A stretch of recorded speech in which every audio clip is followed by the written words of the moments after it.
So if you're hanging out for the next installment in George R.R. Martin's A Song of Fire and Ice series, well, soz, you're gonna be waiting a bit while longer. You know why? So HBO has announced that they will be producing 4 more Game of Thrones series, all prequels, so there's not going to be spin-offs from the original Game of Thrones show. Get ready for some more bloodshed.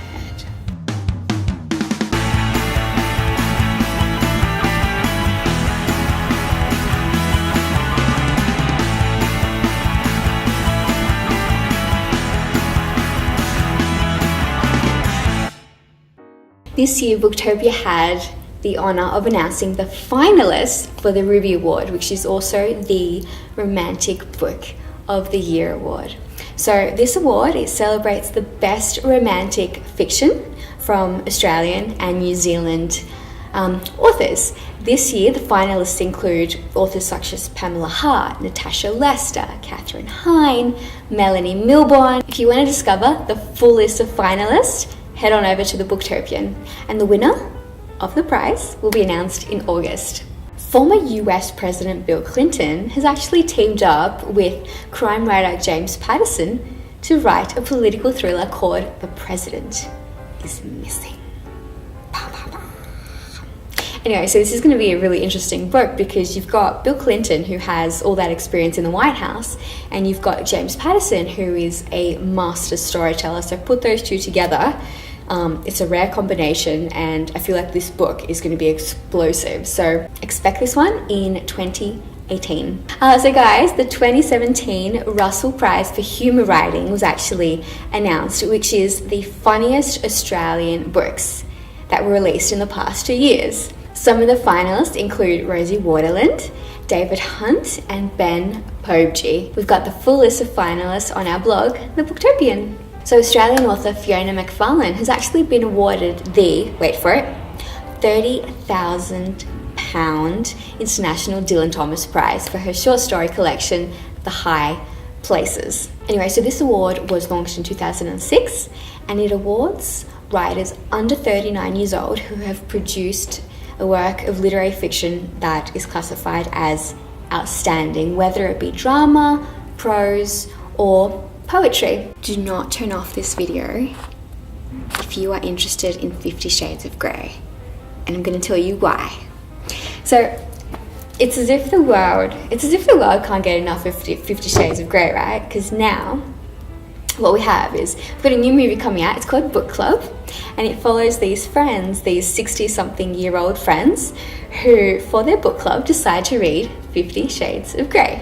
And it pretty much just tells their life and how their life has changed after reading this book. So it's going to be a comedy, and it's going to star 3 massively famous actresses. We've got Diane Keaton, we've got Candice Bergen, and we've got Jane Fonda. So if you're a fan of those 3 women or 50 Shades of Grey, check out this movie.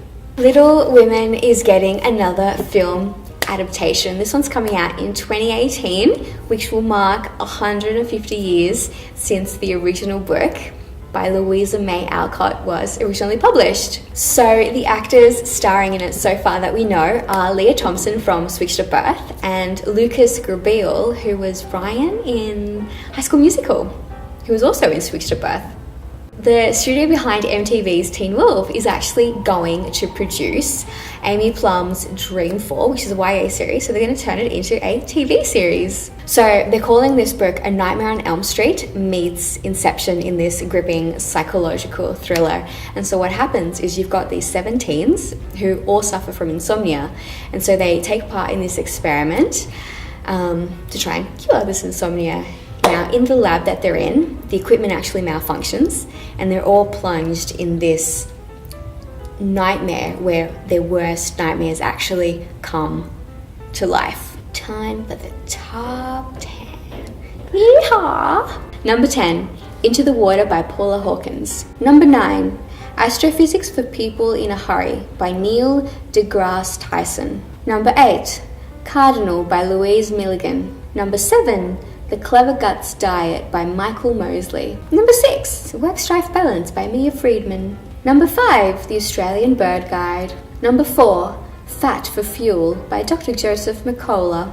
Number 3, Goodnight Stories for Rebel Girls by Alana Favilli and Francesca Cavallo. Number 2, Light and Shadow, Memoirs of a Spy's Son by Mark Colvin. Number 1, The Barefoot Investor by Scott Pape. Guys, if you want more bookish fun and news and reviews, check us out on social media, so Facebook, Twitter and Instagram. Until next week, where I have more bookish news for you.